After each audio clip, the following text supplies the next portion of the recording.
예루살렘을 방문하는 개신교회의 성지 순례자 틈에 미국의 크리스찬 헤럴드 신문기자가 함께했습니다. 그는 예루살렘의 성지의 현지 르뽀를 위하여 신문사에서 출장을 보냈습니다. 여러 많은 곳들을 구경하는 가운데 특별히 유대 사원에서 예배의식을 구경하게 되었습니다. 율법에 기록한 대로 예전의 제사들을 드리고 있는 그 심각한 광경, 엄숙하고 경건하고 심각한 예배의식을 접하면서 그런 많은 감동을 느끼게 되었습니다. 그런데 그 의식 가운데 모세 이름이 나올 때마다 투덜거리는 유대인들이 예배자 가운데 있었던 겁니다. 그래서 굉장히 이 기자는 특이하게 생각이 됐어요. 그래서 예배를 끝나고 난 다음 그 예배의식을 참여했던 한 유대인에게 접근해서 인터뷰를 요청합니다. 저는 이 의식을 너무나 심각하게 진중하게 지켜봤습니다. 정말 구약의 율법대로 그 규격대로 예배를 드리고자 하는 여러분들의 열정이 돋보이는 그런 순간이었습니다.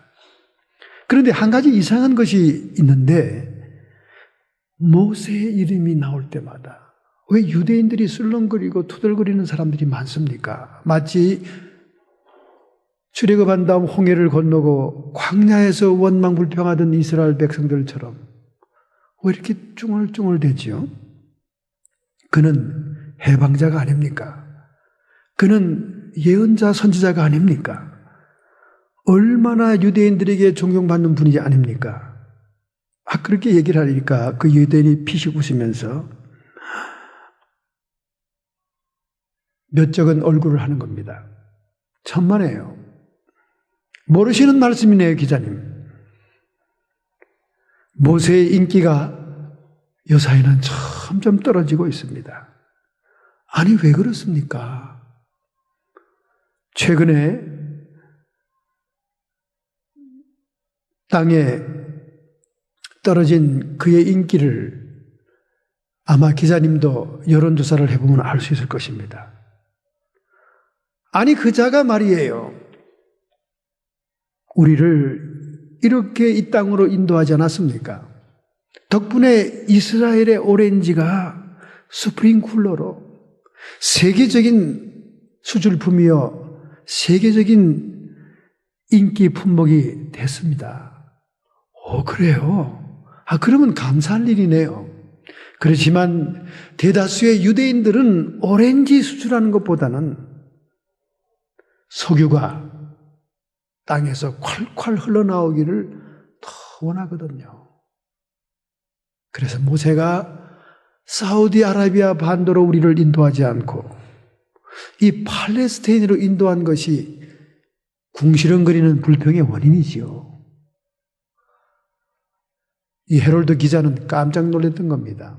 젖과 꿀이 흐르는 땅이라는 약속의 땅으로 인도했던 모세에 대한 원망불평이 현대 21세기 유대인들에게 있다니 기가 막힌 겁니다. 그런데 이 헤롤드 기자가 르뽀의 기사를 쓰고 난 불과 몇 달 후에 이스라엘 북부 지역에는 사우디아라비아보다 더 많은 매장량의 석유가 묻혀 있다는 것이 발표됩니다. 그뿐입니까? 사해 바다를 중심으로 해서 그 주변과 사해 바다 밑에는 수많은 세계에서 가치 있고 진귀한 광물들이 파묻혀 있다는 사실이 다시 한번 확인이 됩니다. 그동안 이스라엘이 석유 자원을 개발하지 않아서 그렇지, 이스라엘 북부 지방에 석유 자원을 개발하면 사우디아라비아보다 더 많은 매장량이 있다는 거예요. 그것이 발표됐습니다, 여러분. 과연 모세가 실패한 것입니까? 하나님이 젖과 꿀이 흐르는 프라미스 랜드, 약속의 땅을 잘못 찾은 겁니까? 사실상 요한계시록을 연구하다 보면 북방왕 러시아를 중심한 연방국들이 이스라엘을 쳐들어오지 않습니까? 그래서 이스라엘 광야 아마겟돈에 집결하고 세기 말에 전쟁을 일으키지 않습니까? 왜 그들이 내려옵니까? 그것은 이스라엘의 정치적인 이유도 있겠지만은 무궁무진하고 풍부한 정말 이 마지막 세대 디지털 시대에 살아갈 인류에게 필요한 광물질들이 이스라엘 땅에 파묻혀 있기 때문인 것입니다. 하나님의 약속, 하나님의 율법에 말씀한 모든 것들은 1.1핵도 거짓이 없습니다. 여러분, 성경을 확실하게 믿으셔야 됩니다. 여러분, 시집간 딸, 그리고 분가한 아들이 여러분의 집을 향해서 오면서 어떤 마음을 가져야 여러분은 그 자녀들이 철들었다고 생각이 되겠습니까? 오늘도 엄마 아빠 집에 가서 용돈 좀 타와야지. 오늘도 엄마 아빠 집에 가서 뭔가 좋은 것을 가지고 와야지. 이런 무언가를 가지고 오겠다는 마음으로 부모의 집을 방문하는 마음, 아직도 처리 안 된 자녀지요. 그러나 그들이 오면서 어머니가 좋아하는 것, 아버지가 만나게 생각하는 음식, 이런 선물들을 가지고 오면서 내가 떠나기 전에는 부모님들 은혜 감사해서 용돈도 드리고 와야지. 이런 마음으로 온다면 그 자녀들은 철들은 자녀죠. 그렇다면 어떤 신자가 어린 신자요? 어떤 성도가 성숙한 성도겠습니까? 오늘도 내가 교회를 가면 뭔가를 좀 교회에서 뜯어가지고 와야지. 뭔가 내가 교회 가서 또 하나님께 얻을 것이 없는가 한번 또 따져봐야지. 어린 신자지요. 결단코 성숙된 신자가 아닙니다. 어떤 신자가 육적인 신자고 어떤 신자가 영적인 성도입니까? 육적인 신자는 자기의 욕망과 욕심을 채우기 위해서, 눈에 보이는 이 세상에서 무언가를 누리기 위해서, 하나님께 졸르기 위해서, 교회로부터 얻어내기 위해서 그런 작정으로 교회 옵니다. 이런 것들은 무속신앙하고 똑같은 거예요. 세계 최대의 교회를 자랑하고 최대의 성도를 자랑하지만은 그들에게 심어준 신앙은 무속적 신앙입니다. 나타나는 현상, 그리고 기도에 응답해주는 모든 축복들, 그들이 하나님의 존재를 믿고 하나님 앞에 올 수 있는 믿음의 계기를 주는 것이지, 결코 그들이 그 상태에서 계속 이 땅에서 하나님께 뭔가를 바라기만 하다가 끝나기를 원치 않습니다.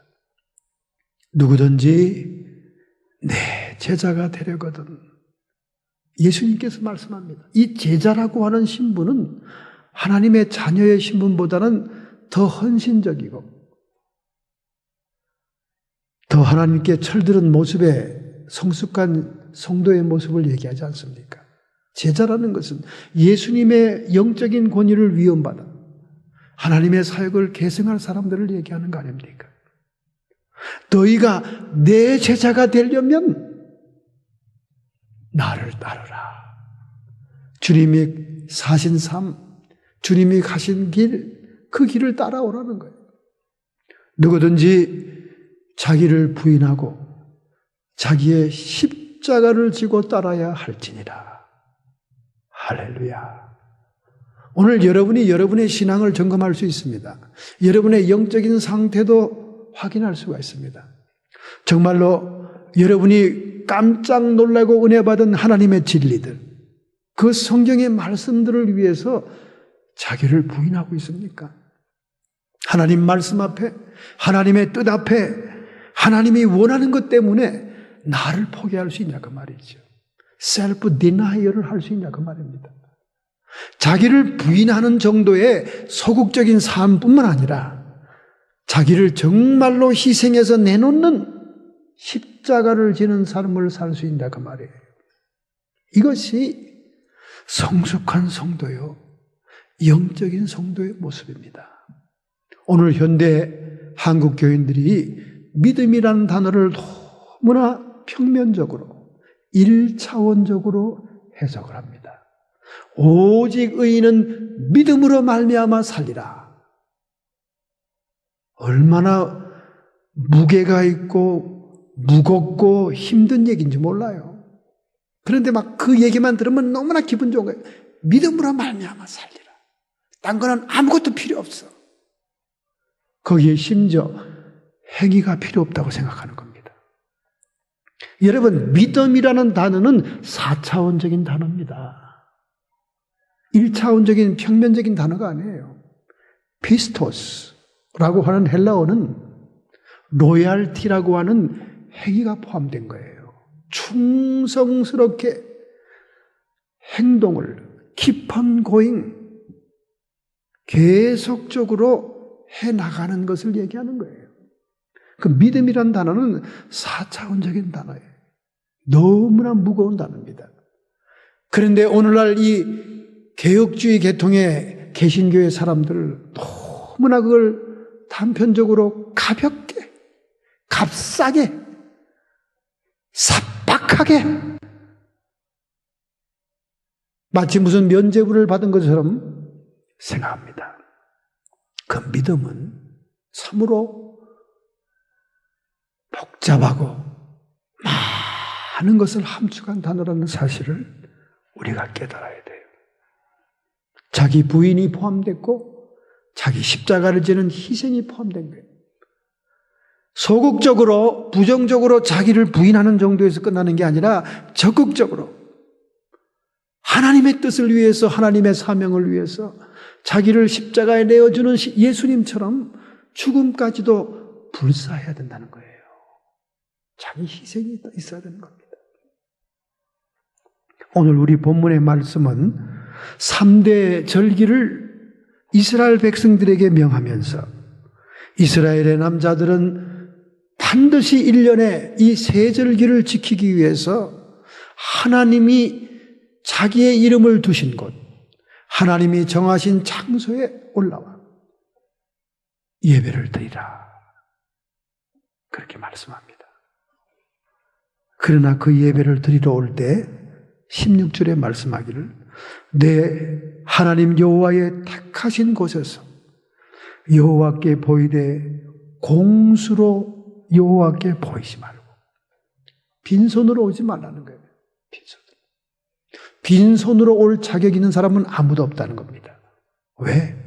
하나님께 받은 복이 크기 때문에, 하나님께 내가 받은 은혜와 은총이 많기 때문에 빈손으로 올 만한 자격 있는 사람이 없다는 겁니다. 각 사람이 내 하나님 여호와의 주신 복을 따라 그 힘대로 최대한 물건을 드릴지니라. 할렐루야. 빈손으로 오지 말라는 거예요. 희생 제물을 가져오라는 겁니다.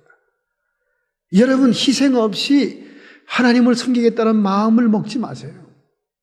여러분이 이제 그런 상태에서는 시간이 많이 지나간 성도입니다. 돌잔치 지나고 2-3살이 되어도 걷지 못하고 말을 못한다면 부모님들의 걱정이 하늘에 닿는 것처럼 얘가 자폐아가 아닌가, 얘가 정신박야가 아닌가 걱정이 되는 것처럼 여러분이 교회 문턱을 밟은 지가 수십 년이 돼가는데도 여전히 하나님의 전에서 무언가를 가져가려고 오고 있다면 여러분의 신앙은 자라지 않은 난쟁이 신앙인 거예요.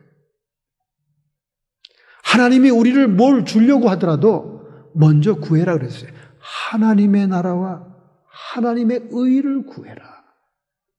그 후에 내가 주겠다. 그 후에. 하나님의 우선순위가 이렇게 다릅니다. 오늘 본문에 세 절기를 얘기하고 있으면서 이 절기를 반드시 이스라엘 남자들은 의무적으로 지키러 올라와라 그렇게 얘기합니다. 그래서 이스라엘 백성과 유대교 모든 율법을 지키는 자들은 세계 어느 도처의 디아스포라로 이민자로 가 있든지 그들은 예루살렘 성전을 향해서 1년에 3번 올라와야 되었습니다. 이렇게 하나님이 DC를 해준 거예요. DC, 디스카운트.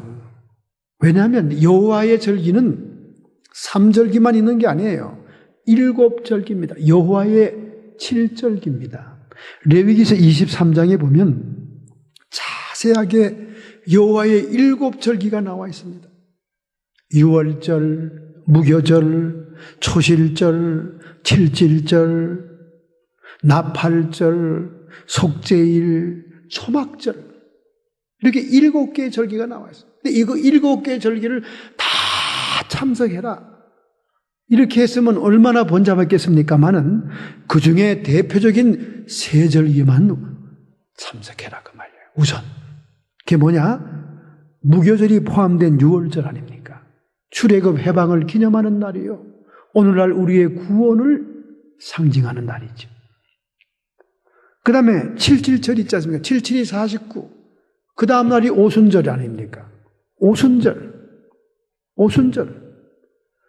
오늘 제가 주제로 삼아 말씀할 맥추절을 얘기합니다.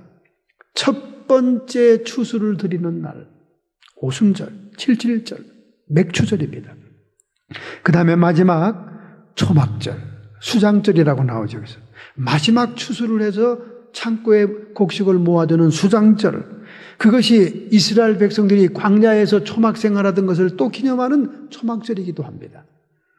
이렇게 3대 절기는 꼭 지켜야 된다. 왜 하나님께서 이 3대 절기를 지키라고 그랬을까요? 그것은 백성들로 하여금 하나님의 구원 사역을 기억하게 하는 것입니다.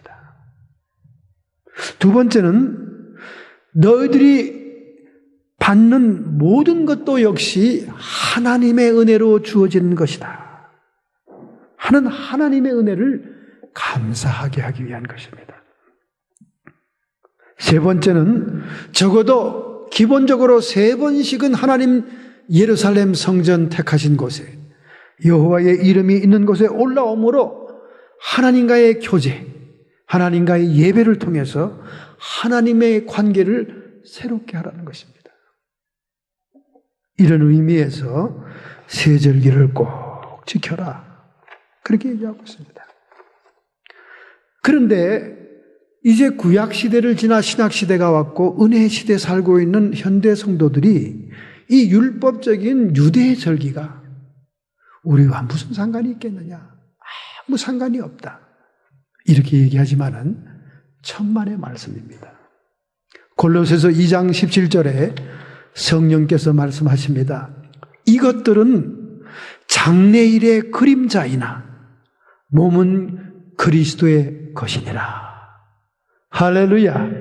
이 모든 여호와의 7절기는 장래일의 그림자다. 즉 하나님의 구원 역사의 예표를 얘기하는 것이다. 하나님의 구원의 역사의 과정을 우리에게 보여주는 것이다. 유월절은 그리스도의 죽음을 예표했습니다. 유월절에 어린 양이 죽음으로 그 피가 좌우 문설주 임방에 발라 죽음의 재앙이 넘어가는 패스오버 유월절, 예수 그리스도의 죽음을 얘기합니다. 무교절은 뭔가? 나머지 6일, 토탈 7일 동안 누룩이 없는 빵. 누룩은 죄악을 상징하지 않습니까? 죄 없는 그 주님의 살을 먹는 성도들이 순결한 교제를 나누는 성도의 교제의 모습을 보여주는 절기, 무교절입니다. 그 다음에 초실절이 있죠. 첫 이삭을 바치는 때. 이것은 그리스도의 부활을 얘기합니다. 그리스도가 첫 번째 열매가 되었어요. 모든 부활할 생명들의 첫 열매, 초실절입니다. 초실절이 지난 다음 곱하기 7, 7번째 안식일이 오는 그때가 77절, 맥추절입니다. 첫 번째 맥추, 왜 맥추입니까? 보리맥자를 써서 보리로 첫 번째 추수를 합니다. 바로 다음 주일이 맥추절이에요. 우리 한국교회는 7월 첫 주일을 맥추절로 하나님께 드립니다. 그 해의 첫 번째 하나님께 감사 추수를 드리는 날입니다.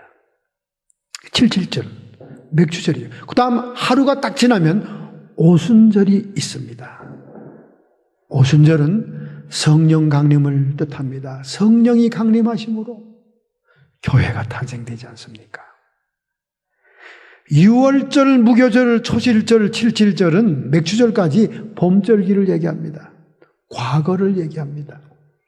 그 다음에 너희들이 넉 달이 지나야 추수할 때가 이른다고 하지 않았느냐. 요한복음 4장의 사마리아의 성에 전도하신 예수님이 제자들에게 하는 말씀입니다. 여기 넉 달이라고 하는 여름 농사 기간이 나옵니다. 이 여름 농사 넉 달은 오늘날 현재 은혜 시대를 얘기하고 이방인 교회 시대를 얘기하는 거예요. 이스라엘을 택한 백성들은 세계에 분산되는 시대를 얘기합니다. 물론 지금은 1948년 5월 14일 벤구리온 수상의 선포로 독립한 고토로 돌아온 이스라엘이 되고 유엔에서는 한 표 차이로 독립국으로 인정되지 않습니까? 교회 형성기, 여름 농사 기간 넉 달 동안의 농사는 이방 교회 시대, 은혜 시대를 얘기합니다. 이제는 남은 세절기는 미래에 올 구원의 역사를 예표하는 것입니다. 새벽별 같은 주님이 휴구하시죠. 새벽별은 칠흑같이 어두운 밤이 지나고 새벽에 찬란하게 빛나는 별을 얘기합니다. 인류의 역사의 종말에 지구의 암흑기 속에 우리 주님이 재림을 하시죠. 먼저 공중에 오시다 그 말이죠. 그래서 공중으로 성도들은 마중 나가는 것처럼 다 들려 올라갑니다. 휴거가 이루어지죠. 지상의 이스라엘 사람들은 각성하고 회개합니다. 그래서 회개의 절기인 나팔절이 이루어집니다. 이스라엘 백성들이 회개하고 각성합니다. 나팔절이 지나면, 나팔절은 본래 속죄소에 짐승의 피를 보고 죄사함을 허락하는 주님의 음성을 듣고 영광의 임재를 보고 죄사함 받았다는 것을 공고하기 위해서 대제사장이 나팔을 부는 거예요. 양각 나팔을 불죠. 그게 나팔절입니다. 그 나팔절을 불고 난 다음에 속죄일이 시작됩니다. 속죄일. 천상에서 그리스도의 심판대가 열리면서 이스라엘의 모든 죄악이 정결게 되고 이스라엘이 회복이 됩니다. 이게 속죄일이에요. 그 다음에 마지막 초막절. 광야에서 초막을 짓고 그들이 살았던 그 모습을 기념하는 날이요. 수장절, 모든 추수한 것들을 곳간에 드리는 날. 마지막 추수의 때, 인류의 영혼들을 거두어드리는 날, 초막절입니다. 이것은 그리스도와 성도들이 왕노릇하며 통치하는 천년왕국이 시작되는 것을 얘기하는 것이에요. 여러분, 이처럼 여호와의 7절기는 하나님의 구원의 역사, 구속사를 우리에게 그림처럼 그려주는 겁니다. 그러니 율법에 나온 여호와의 7절기가 우리와 상관이 없다고 버릴 수 있는 게 아니에요. 레위기 23장의 이 여호와의 7절기는 하나님의 구속사의 예표입니다. 골로새서 2장 17절에 말씀합니다. 이것들은 장래일의 그림자이나 몸은 그리스도의 것이니라. 이것들 할 때 그 앞에는 절기를 얘기하고 있는 거예요. 6월절은 그리스도의 죽음입니다. 무교절은 죄를 사함받은 성도들의 교제를 의미합니다. 초실절은 첫 번째 이삭, 첫 번째 생명의 부활인 그리스도의 부활을 얘기합니다. 77절, 다음 주일날 맞이하는 우리 맥추절은 성령님의 강림 오순절을 의미합니다. 그러나 율법 시대에는, 이스라엘 광야 시대에는 시내 산에서 십계명을 받던 날이에요. 아주 역사적인 날입니다. 십계명을 받던 그날에는 하나님이 준엄하게 시내산에 강림하시면서 3,000명이 죽습니다. 그러나 첫 번째 오순절 사도행전 1, 2, 3장에 나오는 오순절은 어떻게 나타납니까? 그날에 3,000명이 하나님께 회개하고 돌아오는 사도 바울의 명설교가 있지 않습니까? 율법은 사람을 죽이는 것이나 예수 그리스도의 복음은 생명을 얻게 하는 것입니다. 시내산에서는 율법이 내려올 때 3,000명이나 죽었지만 성령님이 강림하신 오순절에는 3,000명이 회개하고 살아납니다.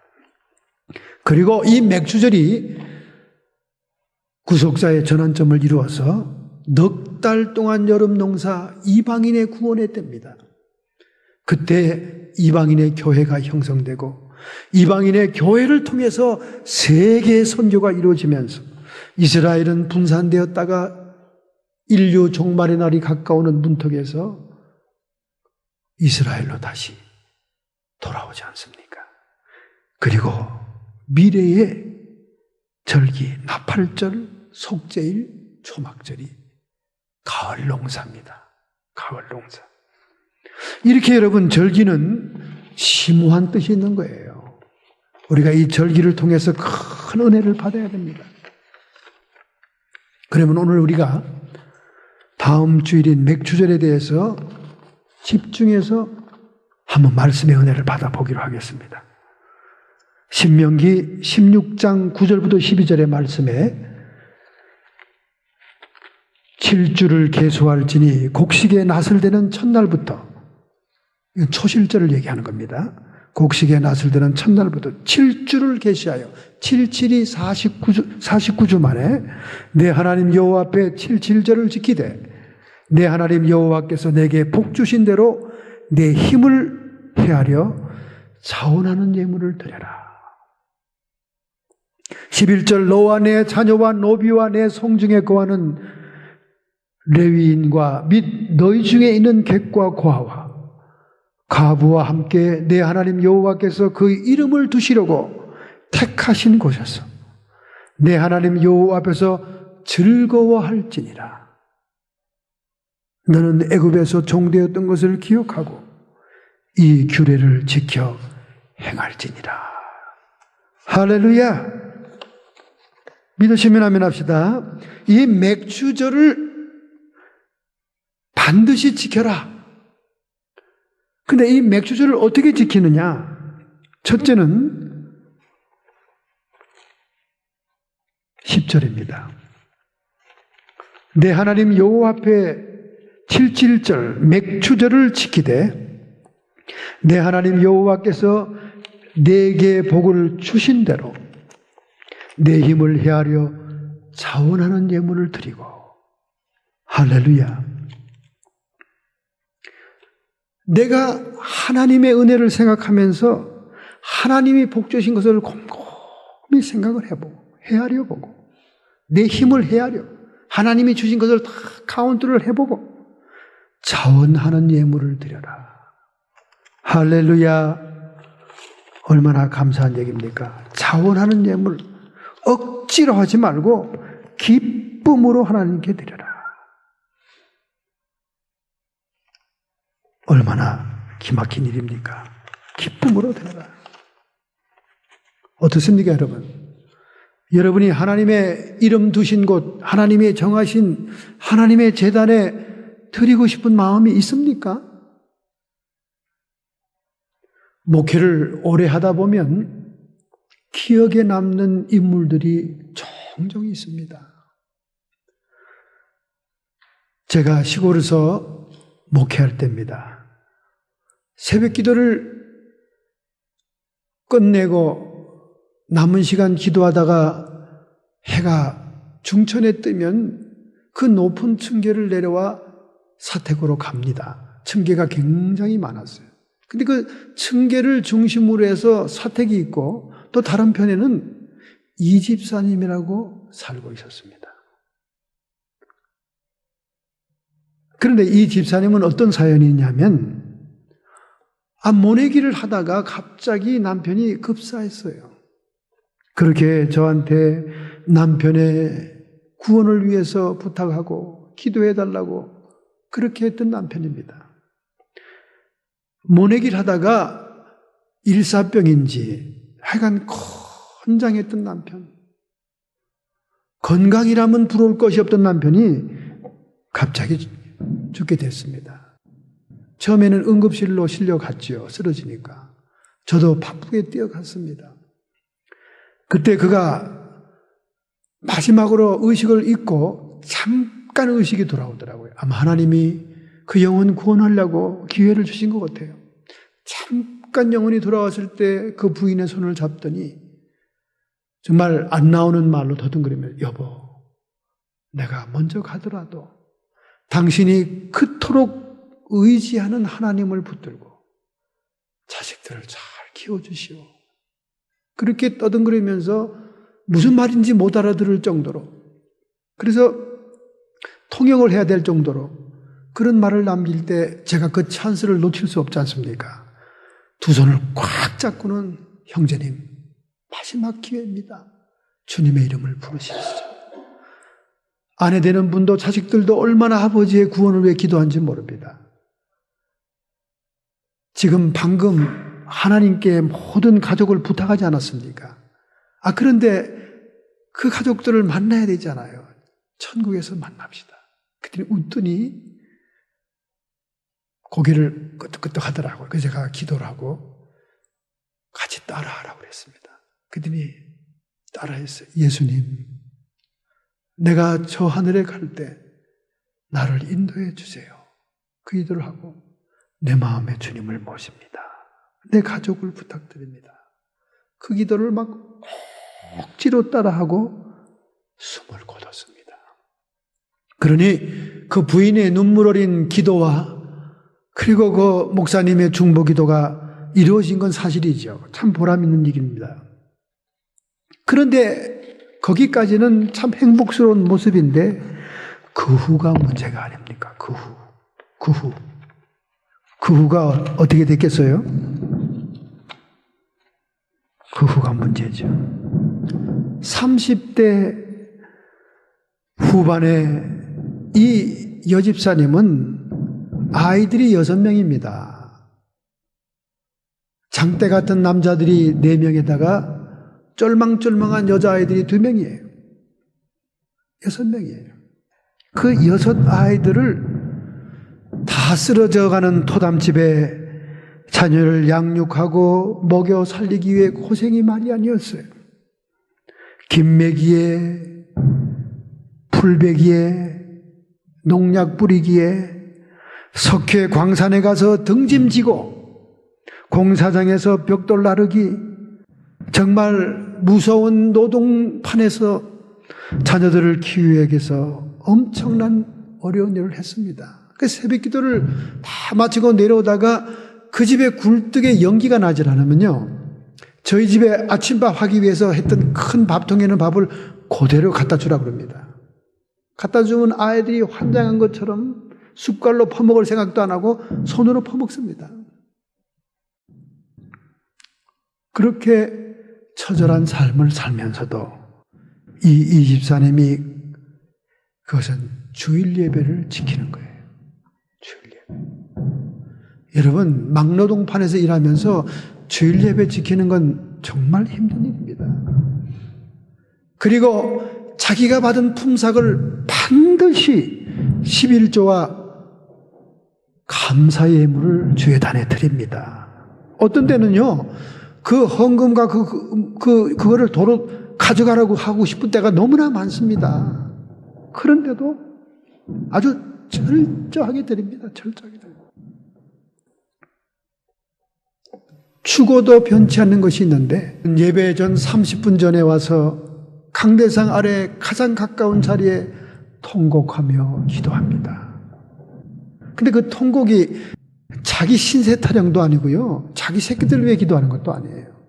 하나님의 제단을 위해 기도합니다. 하나님 제단의 그 예배가 승리하기 위해서, 악한 마귀 사탄의 세력이 예배를 흔들지 못하도록 간절히 눈물로 기도합니다. 그러니 지금까지 여러분 제 목회하는 가운데 기억이 안 남겠어요.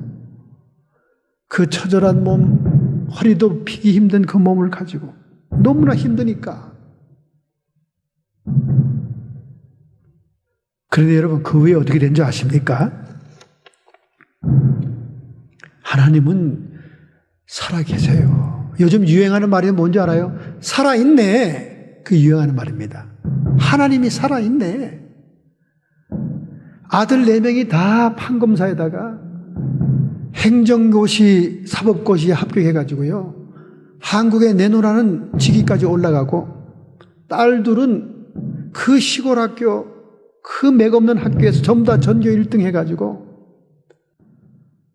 한국의 최고의 대학에 둘 다 들어갔잖아요.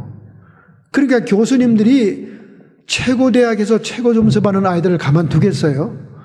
서울에 내놓으라고 하는 재벌집에다가 소개하잖아요. 근데 이 아이들은 절대 그 집안에 신앙이 없는 집은 안 간다고 그러는 거예요. 돈 많고 잘 살아도 신앙 있는 집을 소개해달라고 그랬어요. 둘 다 신앙 있는 유명한 장로님, 재벌급 장로님 댁에 가정교사로 가잖아요. 그러니까 신앙이 있는 사람의 눈으로 봤으니까 가정 안 보고 출신 안 보고 그들이 믿음 좋은 거 보고 그들이 실력 있는 거 보고 며느리 삼았잖아요. 참 놀랍습니다, 여러분. 그 시골 엄청난 시골입니다, 여러분. 엄청난 시골이에요. 제가 말하면 다 실제 인물이 나오니까 말을 안 해요. 그 시골에 명절이 되면 시골에서 볼 수 없는 자가용들이 내려와요. 하나님 살아있네. 살아있어요. 살아있습니다. 여러분 요즘 많은 사람들이 11조를 자신이 섬기는 재단에 안 냅니다. 11조를 막 찢어버려가지고 자기 이름을 내고 인심 쓰는 데다 냅니다. 은퇴 목사님한테 200불 보내고 또 어떤 집사님한테 300불 보내고. 그래서 제가 물어봤어요. 아니 권사님쯤 돼가지고 왜 그렇게 11조를 온전하게 섬기는 재단에 하지 않고 그렇게 갈기갈기 찔러서 그게 보냅니까? 아, 우리 교회는 돈 많아요, 목사님. 돈 많은 교회 뭐하러 줘요? 돈 많고 적고의 문제가 아닙니다, 여러분.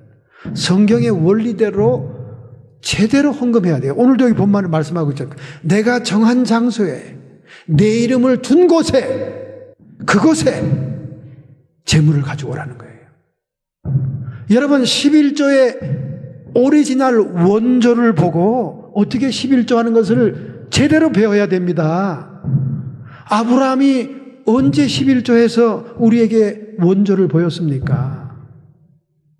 멜기세덱 대제사장, 살렘 왕이라고도 하고 제사장이라고도 하는 여호와 하나님의 제사장 멜기세덱이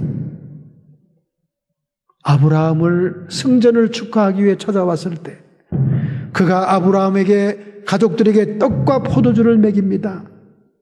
그리고 함께 하나님 여호와를 찬양하고 난 다음 아브라함은 느닷없이 자기가 전쟁에서 받아들인 모든 10의 1조를 그에게 드립니다. 할렐루야. 여러분 떡과 포도주를 제공한 그에게 11조를 드렸다는 것은 본교회를 얘기하는 거예요. 내가 등록하고 섬기고 성찬을 먹는 곳에 10분의 1을 온전한 11조를 드리는 거예요. 믿으시면 하면 합시다. 이런 말씀을 제대로 배우지를 못해가지고 그냥 11조를 자기 이름 드러내는 쪽으로 갈기갈기 찢어서 보냅니다. 이 선교지에 보내고 저 선교지에 보내고. 여러분 선교 헌금은 온전한 11조와 감사 예물을 드리고 난 다음 더 여유 있게 보내는 거예요. 11조를 잘라서 보내는 게 아닙니다. 11조는 속된 말로 얘기하면 하나님께 드리는 세금이에요. 여러분 오늘날 미국 정부에 드릴 세금을 여러분 이웃집에 어려운 일 있다고 잘라주고 여러분 집 앞에 도랑이 맥혔다고 도랑 파는데 수리비로 쓰고 여기저기 필요한데 다 잘라준 다음에 세금 보고할 때 나 이렇게 했다고 그러면 IRS에서 잘했다고 그럴까요? 잘했다고 그래요? 아니죠. 세금은 정확하게 독신들은 38% 미 정부에 내야 되는 거예요. 주정부와 연방 정부에 내는 거예요. 자기가 소속된 그 정부에 내야 되는 겁니다. 요즘은 갈래 찢어가지고 이 선교사에 보내고 저 선교사 보내고, 선교사들이 교회를 위해서 기도해주고 비율을 맞추는 게 아니라 개인의 이름을 그냥 하늘같이 높여가지고 개인적으로 서로 접촉해서 사적인 헌금을 얼마나 받고 다니는지 몰라요. 그리고 성도들은 입장에서 내가 11정금을 다 하나님께 드렸다 이렇게 생각하는 거예요. 잘못된 겁니다, 여러분. 여러분이 정확히 알아야 돼요. 정확히 여러분 하나님께 법대로 말씀대로 여러분이 예물을 드릴 때 하나님이 여러분에게 더 쌓을 것이 없도록 부어주신다 그 말이에요. 할렐루야. 최근에 어떤 가게하는 분이 개척교회에 나가서 정성을 다해서 섬겼습니다. 충성을 다해 섬겼어요. 우리가 살고 있는 동네 얘기입니다. 그 어려운 개척교회에 그렇게 충성 다하고 기둥집사 되어서 재정까지 맡아가면서 충성을 다하고 온전한 11조 예물을 드릴 때는 좌우지간 6개월에서 1년 사이에 벼락부자가 됐습니다. 벤츠 사고 집 샀어요. 그런데 갑자기 여러분 번성되고 잘 살게 되니까 이 가슴이 부푸는 거예요. 내가 이 정도 수준이 되고 이 정도 신분이 되면 좀 뻔듯한 교회 다니면서 좀 이것도 자랑하고 싶잖아. 구역 예배를 드려도 새로 산 집을 소개하면 뭔가 면이 서고 말이죠. 주차장에 벤츠를 갖다 대도 좀 뻔듯한 큰 교회 주차장 앞에 갖다 대면 그 벤츠족 성도들하고 좀 수준이 좀 맞는 거 아닙니까? 그래서 1시간 반이나 걸리는 저 한국 사람 많은 사는 큰 교회로 적을 옮겼다 그 말이에요. 그렇게 됐더니 어떻게 됐습니까? 지금은 그 가게 내놨어요. 그리고 본인은 다른 데 취직하려고 눈이 빨갛습니다. 왜 그렇습니까? 망해 가고 있다는 거예요. 마치 내가 무슨 이야기를 조작해서 여러분을 겁주는 식으로 흔히 부흥 강사들이 떠버리는 사기성 설교하는 거 아닙니다, 여러분. 지금 우리 동네에서 일어나는 사건이에요. 놀랍죠, 여러분? 하나님은 무섭습니다. 하나님 살아있네요. 살아있네. 하나님은 그 충성과 그 약한 교회를 사랑하는 것을 깊이 사랑하고 본 거예요. 근데 본인이 교만이 들어가니까 다 옮기고 싶었던 거예요. 자랑하고 싶었던 거예요. 자기 친구들 많은 데 가서 좀 벤츠를 좀 구경시키고 싶었던 거예요. 근데 지금 막 쫄딱 망한 거예요. 쫄딱 망해가는 거예요. 손들기 직전입니다. 여러분, 팩트, 사실이기 때문에 여러분에게 얘기하는 것입니다. 자원하는 예물을 드려라. 예물을 드리면서 인색한 마음으로 억지로 할 수 없이 목사님이 보니까 누구 때문에 아닙니다. 하나님 앞에 기쁨으로. 왜? 당신이 받은 축복이 크지 않냐 그 말이야. 내가 받은 은혜가 크지 않냐 그 말입니다. 이걸 볼 때 내가 얼마나 더해도 다함이 없냐 그 말이죠. 신앙의 양심의 손을 얹고 하나님께 나서라 그 말입니다. 여러분, 정말 제가 하지 않은 설교를 하는 거예요 지금. 저는 내 생애 내 목회 이런 설교 안 해봅니다. 그런데 내가 잘못했다는 걸 내가 깨달았거든요. 왜? 희생을 요구하지 않은 신앙 믿음 가짜 믿음이거든요. 자기를 부인하지 않은 신앙 믿음 그 가짜거든요. 욕심을 추구하고 자기 세상 것을 기도해 달라고 하고 많은 이런 모든 신앙들은 기복이거든요. 무속신앙이거든요. 두 번째로 맥추절에 어떻게 해야 됩니까? 15절에 나옵니다. 15절. 내 하나님 여호와께서 택하신 곳에서 내 하나님 여호와께서 내 모든 물산과 내 손에 댄 모든 일에 복 주실 것을 인하여 너는 온전히 즐거워할지니라. 할렐루야. 아까 10절의 말씀은 과거에 받은 것을 감사해서 힘대로 기쁨으로 자원해서 예물을 드리라 그랬는데, 이제는 시제가 엉뚱합니다. 미래에 주실 축복을 인해서 즐거워하라는 거예요. 미리 즐거워하라는 겁니다. 대단한 신앙이죠, 여러분. 내 하나님 여호와께 택하신 그곳에 하나님께서 너의 모든 물산과 내가 손대는 것, 그 모든 일에 복 주실 것을 인하여, 미래적인 사건이에요. 현실에 이루어지지 않았습니다. 복 주실 것을 인하여 온전히 즐거워하라. 명목상 성경에 하라니까 살짝 즐거워하는 것이 아니라 온전히 즐거워해라. 할렐루야. 이거 김치국 신앙입니다. 김치국도 먹는 거예요. 여러분과 저에게 이런 신앙이 있다면 이건 영적인 4차원의 신앙입니다. 하나님 나라의 풍성한 은혜와 축복을 기대하고 바라는 놀라운 축복이에요. 이런 차원 높은 신앙이 오늘 예배 이후에 일어나기를 축원합니다. 할렐루야. 복 주실 것을 인하여 너는 온전히 즐거워하라. 그래서 오늘 말씀의 제목이 복 주실 것을 인하여 온전히 즐거워하라. 이런 높은 차원의 신앙과 믿음이 우리에게 있어야 돼. 기대감이 있어야 돼. 할렐루야. 놀라운 것입니다. 자, 그렇다면 말이죠. 이 맥추절의 예물은 어떤 예물이었는가? 이게 보니까 하나님께서 새 소재로 드려라. 이 새 소재는 떡을 드리는 것이었습니다. 이 떡을 2덩이를 정성껏 만들어서 드리는 거예요.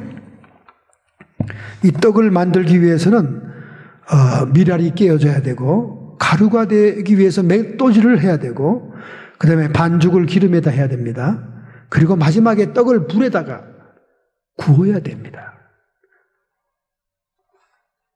떡 2덩이 흔들어서 드리는 것은 살아있다는 의미를 얘기하는 것입니다. 그리고 이 떡에는 누룩이 들어가는 겁니다. 6월절 무교절에 먹는 것처럼 누룩이 없는 떡이 아니었어요. 무교절에 누룩이라는 것은 죄악과 부패를 상징하는 것이지만, 이 오순절날 새 소재로 드리는 이 떡 2덩이의 떡 속에 들어가는 누룩은 확산, 확장, 번창의 축복을 얘기하는 겁니다. 그래서 오순절날을 기점으로 해서 복음이 세계 땅끝까지 확산돼 나가는, 오직 너희에게 성령이 임하시면 너희가 권능을 받고 예루살렘과 온 유대와 사마리아 땅끝까지 이르러 내 증인이 되리라. 그 예언하신 말씀처럼 누룩이 부풀고 퍼져나가듯이 복음이 확산될 것을 상징하는 것입니다. 그래서 이 떡 2덩이는, 한 덩이는 택한 백성 유대인을 상징하고, 나머지 한 덩이는 이방인의 교회, 새 영적인 이스라엘, 현대의 성도들을 상징하는 의미가 있다. 그런 얘기를 하고 있습니다. 하나님께서는 첫 수확의 결실을 결코 빈손으로 오는 것을 원치 않았습니다. 오늘과 여러분, 저가 하나님께 온전한 예물을 드리고 희생제물을 드릴 수 있는 마음이 되어야 될 줄로 믿습니다. 뿐만 아니라 내가 손다는 것마다, 나에 있는 모든 물산들마다 하나님이 복 주실 것을 인하여 온전히 즐거워할 수 있는 확신에 찬 믿음이 우리에게 있어야 됩니다. 할렐루야. 얼마나 차원 높습니까? 여러분 그런 생각이 들어요? 어떻습니까? 왜 우리가 갑자기 우울증이 들고 불안해지고 염려와 근심이 찾아옵니까? 야, 내 노후는 어떻게 될 것인가? 저 자식들은 잘 커서 제대로 자기 앞가림을 할 것인가? 이 사람이 걱정하고 불안이 엄습할 때가 있습니다. 여러분, 성도들이 이런 불안증과 걱정, 염려에 드는 이유가 있습니다. 그것은 우리의 삶 속에서 하나님을 제외시켰기 때문에 그래요. 결코 하나님을 제외시켜서는 안 됩니다. 볼지어다 세상 끝날까지 내가 너희와 함께 있으리라. 우리 주님은 결코 우리를 떠나지 않습니다. 우리를 그냥 고아와 같이 버려두지도 않아요. 우리의 삶과 우리의 생애 속에 결단코 주님이 없는 삶을 생각할 수가 없어요. 그래서 복 주실 것을 인하여 온전히 즐거워할 수 있는 것입니다. 할렐루야. 오늘 이런 차원 높은 신앙 가지고 집에 돌아가야 될 줄로 믿습니다. 할렐루야. 그래서 이 맥주절을 지키는 자의 축복은 무슨 축복이냐? 확장의 축복입니다. 점점 불어나는 거예요. 점점 번성하는 것입니다. 두 떡의 덩어리에 누룩이 들은 것처럼 부풀고 막 번져나가는 것입니다. 할렐루야. 그 다음에 평안의 축복입니다. 하나님이 우리와 함께 하신 사람이 내게 어찌하리요? 하나님의 임재가 떠나지 않은데 그 기쁨은 환경과 조건에서 오는 기쁨이 아니에요. 내 안에서 샘솟는 기쁨, 내 안에서 솟아오르는 평강, 평안의 축복이 있습니다. 그러니까 즐거워하는 거죠. 그러니까 즐거움이 온전한 거죠. 세 번째 맥주절을 지키는 자의 축복은 대대로 축복이 온다는 거예요. 제가 잊을 수 없는 이 집사님처럼 그토록 막중한 노동 때문에 허리를 펼 수가 없고 그 가난 때문에 자식들의 끼니를 이을 수 없었던 그가 주일을 성수하며 주일 예배를 지키며 온전한 11조와 감사 예물을 드리며 예배 전에 30분 전에 강상 밑에서 통곡하며 하나님의 나라와 하나님의 교회를 위해 기도하는 그에게는 계승의 축복이 있었다고 말해요. 자녀들이 잘 되는 축복이 있었다고 말해요. 어떻게 그런 환경, 그런 시골에서 서울 중앙으로 진출한 판검사들 그리고 유명한 행정관들이 될 수 있을까요? 그리고 그 두 딸은 그 가난한 배경에 볼품없는 가문의 출신들이 정말 실력 있고 능력 있는 한국에서 손꼽는 장로님들의 가정에 며느리로 들어갈 수가 있겠습니까? 살아있네. 하나님은 살아있는 것입니다, 여러분. 맥주절을 지키는 자들의 확장의 축복, 평안의 축복, 계승의 자녀의 축복이 있다는 것입니다. 할렐루야. 이 놀라운 축복이 여러분의 가정에 임할 줄로 믿습니다. 지난 50년간 말이죠. 동네에서 초상이 나지 않은 동네가 있습니다. 지난 50년간 동네에 초상이 없었다. 장수마을이라는 얘기죠. 장수마을. 그 마을은 어떤 마을이냐? 히말라야 티베트에 있는 산간 오지에 있는 마을입니다. 동지라고 하는 마을이에요. 거기에 장수학을 연구하는 사람들이 진출해서 생태 조사를 하고 그들을 조사했습니다. 거기 가니까 142세 고령 노인이 살고 있으며 150살을 넘어갈 것 같은 건강입니다. 그리고 130세 넘는 노인들이 188명이었어요. 요즘 뭐 120세 산다 뭐 이런 사람이 120세 다 넘어갔어요. 기막힌 것은 병원도 없습니다. 의사도 없어요. 약국도 없어요. 그러나 그들은 건강했습니다. 도대체 그들에게 무슨 이런 장수의 비결이 있을까? 물도 없었어요. 식수도. 산꼭대기 마을에. 그래서 물찌개를 지고 밑에 한참 골짜기를 내려가서 약수터에서 물을 길러 옵니다. 물도 먹으려면 물지개를 져야 돼요. 그리고 산꼭대기에 채식밖에 없습니다. 채소만 먹어요. 그리고 육류라고는 염소젖과 염소들과 산양들밖에 없습니다. 그러나 고산지대에 신선한 공기가 있었고, 그리고 부지런히 노동을 해야만 자녀들과 가족이 먹을 수 있기 때문에 쉴 새 없이 노동을 해 떠 있는 동안은 한다는 거예요. 그 산꼭대기 고원지대에 무슨 먹을 게 있겠습니까? 그러니까 돌밭을 갈고 부지런히 농사를 해야 되니까 해만 뜨면 나오고 해만 지면 들어가는 노동의 생활이 반복된 거예요. 그러니 가공식품이 있어서 중금속 중독이 되겠습니까? 육류를 많이 섭취해서 비만이 왔겠습니까? 오염된 식수와 공기가 있었겠습니까? 장수할 수밖에 없는 거지요. 그런데 이 모든 환경 생태 조사 후에 결정적인 장수의 비결을 발견합니다.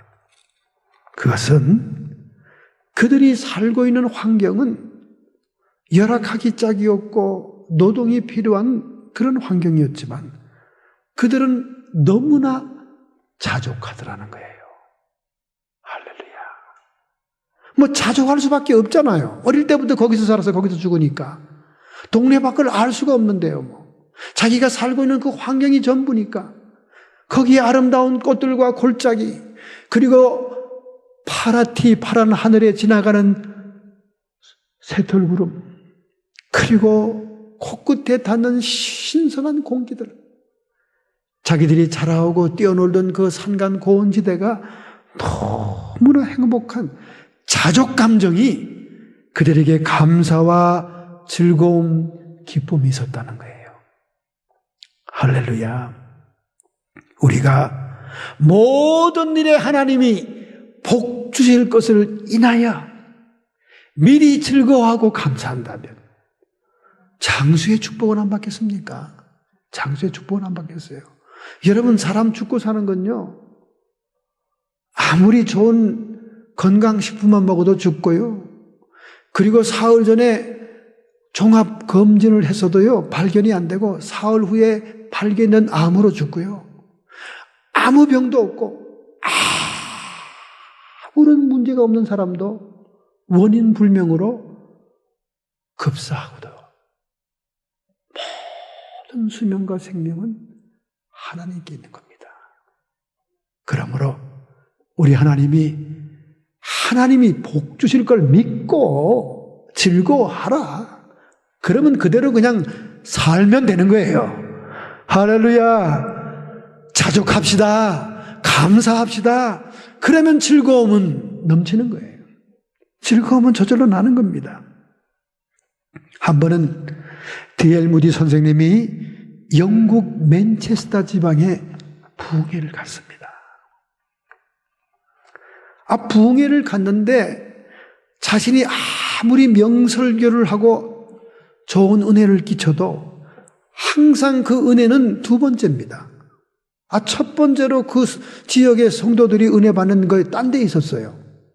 그래서 궁금해서, 내가 그래도 미국에서 수십만 명을 영혼들을 구원하는 명설교자인데, 영국에서 내 발음이 나빠 그런가?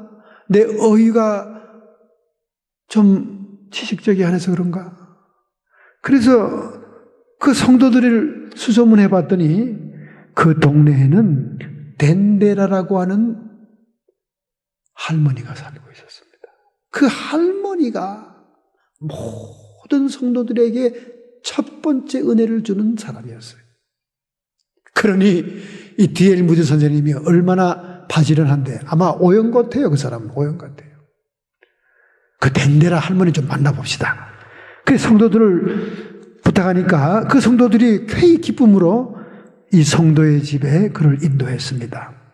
덴데라는 등뼈에 병이 생겨서 젊은 나이 때부터 누운 채로 지나는 식물인간에 가까운 여인이었어요.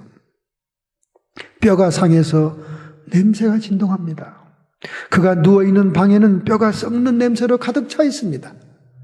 그런데 그 방을 찾아가기를 그렇게 그 동네 성도들이 즐거워하더라는 거예요.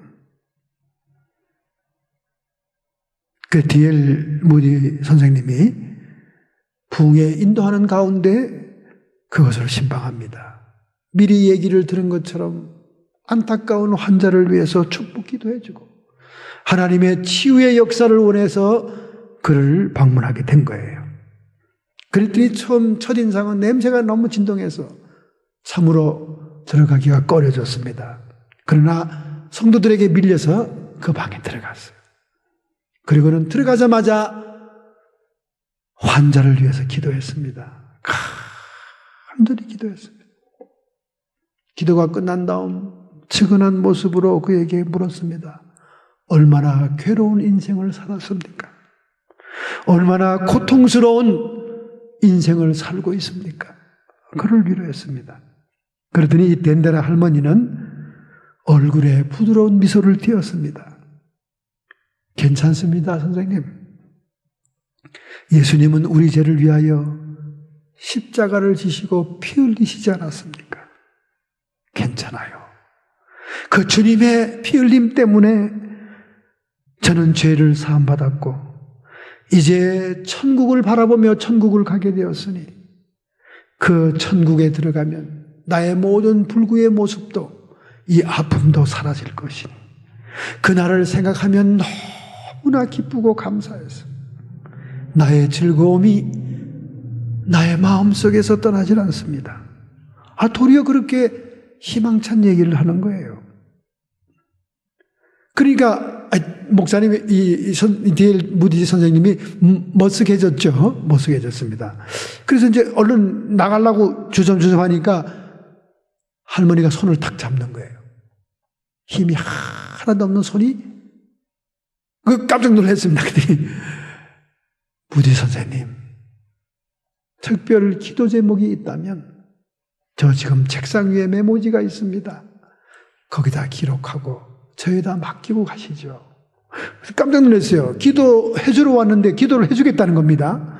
그래서 책상에 가서 메모지에다가 그때 당면했던 D.L. 무디 선생님이 그 학교를 짓는 문제를 기록해가지고 드렸어요. 그랬더니 그 메모를 탁 받아서 자기 그 누워있는 그 침대볼을 탁 들치는데 그 안에 수많은 메모지가 있는 거예요. 거기다 탁 끼워 넣는 겁니다. 저는 이렇게 기도해 주는 것이 나의 사명이요. 나의 기쁨입니다.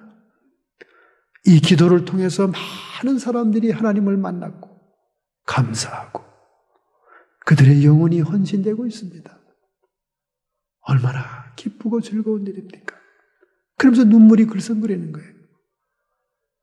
D.L. 선생님은, 무디 선생님은 왜 이 맨체스터에 있는 성도들이 자기 설교 말씀 명설교의 첫 번째로 은혜를 받지 못하고 이 덴데라 할머니에게 은혜를 받고 있는지를 깨달은 겁니다. 그는 썩어가는 그 등뼈 냄새나는 방 안에서 그가 할 수 있는 헌신과 희생을 통하여 하나님이 임재하시고 함께 하시는 기쁨과 즐거움, 감사를 놓치지 않고 있다는 거예요. 할렐루야. 오늘 여러분과 저에게 즐거움이 떠나갔습니까? 하나님이 우리의 미래에 축복한다는 사실도 잊어버리고 있습니까? 시편 50편 23절에 오늘 여러분들에게 하나님께서 말씀합니다. 감사로 제사를 드리는 자가 나를 영화롭게 하나니 그 행위를 옳게 하는 자에게 구원을, 하나님의 구원을 보이리라. 할렐루야. 자족하며 감사하면 즐거움과 기쁨은 우리에게 떠나지 않게 되어 있습니다. 하나님의 특별한 명령을 받은 두 천사가 각각 바구니를 들고 지상에 내려옵니다. 한 바구니는 사람들의 소원 성취를 담는 바구니고 한 바구니는 감사를 담는 바구니였어요. 아마 소원 성취를 다 이루신 사람들, 이런 사람들이 감사를 받는 바구니였겠죠. 그런데 소원 성취를 담는 바구니는 내려오자마자 불과 몇 시간 만에 가득 차서 금방 천사가 하늘로 올라가 버렸습니다. 그러나 감사의 쪽지를 담는 바구니를 든 천사는 세계 5대양 6대주를 다니면서 그것이 채워지지 않아서 땀을 펄펄 흘렸다는 그런 우화 얘기가 있습니다. 여러분과 제가 하나님께 받은 은혜를 생각하면서 그 은혜를 감사하면서 하나님을 인하여 즐거워하고 기뻐하며 하나님을 인하여 내 영혼이 평안함이 있을 때 어찌 기쁨과 감사를 상실할 수가 있겠습니까? 아무쪼록 금년도 맥수절도 하나님께 이러한 감사를 돌릴 수 있도록 결단하고 결심하기를 축원합니다. 여러분의 가슴에 손을 얹겠습니다.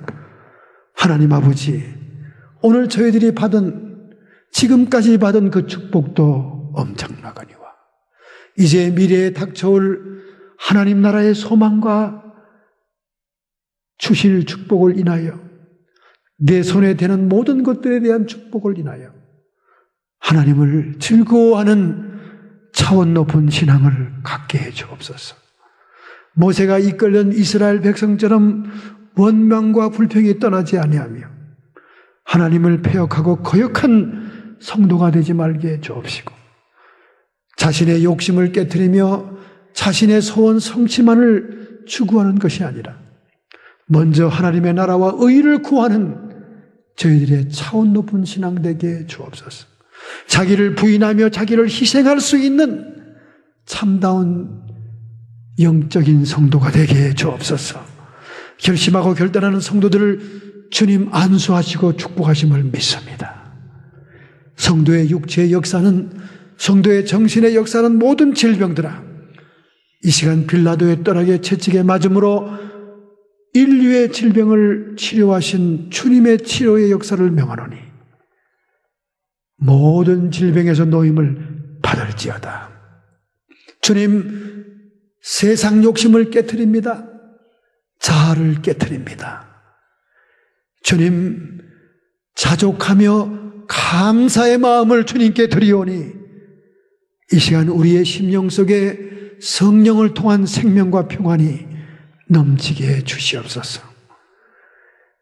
끊임없이 세상령으로 세상 루트를 통하여 우리를 위협하고 점령하고자 역사하는 악한 마귀 사탄 귀신의 세력들은 예수님의 이름 권세로 명하노니 쫓김을 받을지어다. 예수의 이름으로 승리를 선포한다. 주님의 영광 돌리는 하나님 나라의 천국 백성으로 매일매일 즐거워하고 기뻐하며 감사하고 자족하는 성도 되게 하옵소서. 예수님의 이름으로 감사하며 축복하며 기도하옵나이다.